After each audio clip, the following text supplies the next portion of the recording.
So when we open this file, we'll see one of the two Odysseus heads here. Um, and I'm going to turn that off just for a quick second, and we'll see a whole bunch of other stuff too. Text balloons, caption boxes, word balloons, etc. Sailors and other characters, Hermes, sailors, Circe, all sorts of things. This is a very big bunch of assets, so you'll see things sitting behind other things. This guy sitting behind a copy of himself. Ships, plenty of ships. This is a exercise designed to just get you playing, and that's why we threw in a whole bunch of different types of imagery. It's a simple exercise about balance. We've got a bunch of threats here. We've got tentacle creatures, hands, arrows, the deceased soldiers from the end of the book. We've got the ghost of Ajax, cannibals from early on in the Dylan Meconis section, as well as the Meconis lion there. We've got a lot of different things, and on top of threats, or in addition, we've got backgrounds. This is could be any island, but I think that's Circe's island. This is from the beginning Trojan section. Some ships on the sea. That is the long shot of the warriors coming up against the Greek soldiers. We have the Greek temple. So we've got all of these things here, and let's turn Odysseus back on. And our only object here is to just play around and to sort of fit things that we might imagine fit well visually with that. And we can move Odysseus a little bit too. But if you look at this, for instance, this is super cluttered. You can't make heads or tails of it. It's a lot of chaotic lines and shapes all on top of each other. Odysseus is hard to make out. So what we want to do is simplify. We want to take things away. I'm very stricken by this stabbing. I want to take some of this stuff away. There we go. We're turning some things off. I don't know if that snake will come back, but let's turn it off for now.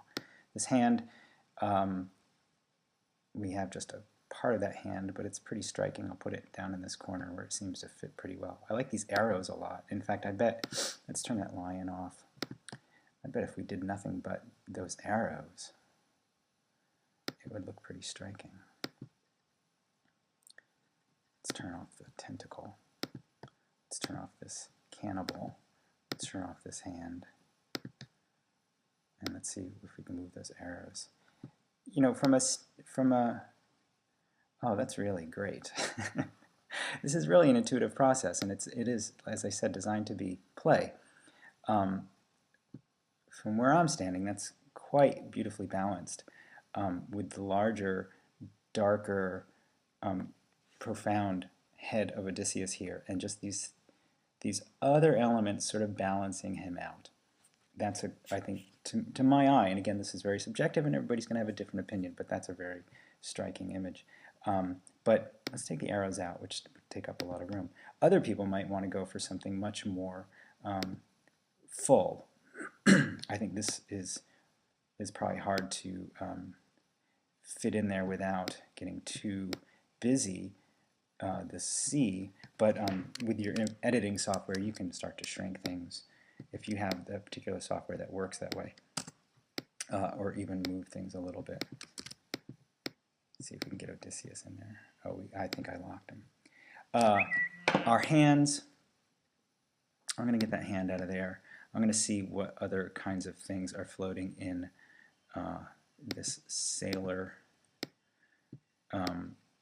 folder. I think what I'm going to do really quickly is I'm going to turn off Hermes, I'm going to turn off Circe, I'm going to work with just sailors and that ocean, and I'll see what I can fit in there. I'm going to turn off this guy. His head is too big for my taste right now. There he is again, smaller. I'm going to turn him off. I think there's some striking things going on here. I'm going to turn off that hand, which was working previously, but not working for me now. Now, what's happening here at the moment, I'm turning off the big ocean, but I'm leaving these two sailors down here. And turn off that sailor. I like these guys rowing. And what I like here so far is I think there's some good balance going on between the imagery here, he's thinking of his men a lot, right? And then there he is in the corner, and it's this. What I'm imagining is this is what's going on in his head. Is just thoughts of his men. Here they are when they were sort of goofing off a little, but here they are hard at work. And maybe there's another image of a sailor or a ship or something that I can throw in there. I sort of feel like this area is a little empty, maybe a tiny bit there, and then I'd be done. That's sort of my take on it. I like that could be up there. These are hard to see, but you're always welcome to turn something off and then bring it back in again. That's called rowing 1. I'm going to bring that back in again. I'm going to pull this over here. I'm going to turn that one off. And see if we can find rowing 1 again. I'm not sure if I need this one, frankly. Let's turn that off. And I'm going to call that done too. Maybe I'll bring that guy a little lower. Maybe I'll bring that guy a little lower. Oh, and I forgot I've got this ship. So basically, this second version, and I'm calling this done, is I've created, again, Odysseus in the corner, and this is all about his men. This is all about the journey. This is all about the ships at sea. And again, it's just in this particular version, it's a psychological portrait of Odysseus and what his thoughts are. But it's also visually composed, so Odysseus is clear and the other things balance him out. And that's how that might play out this exercise.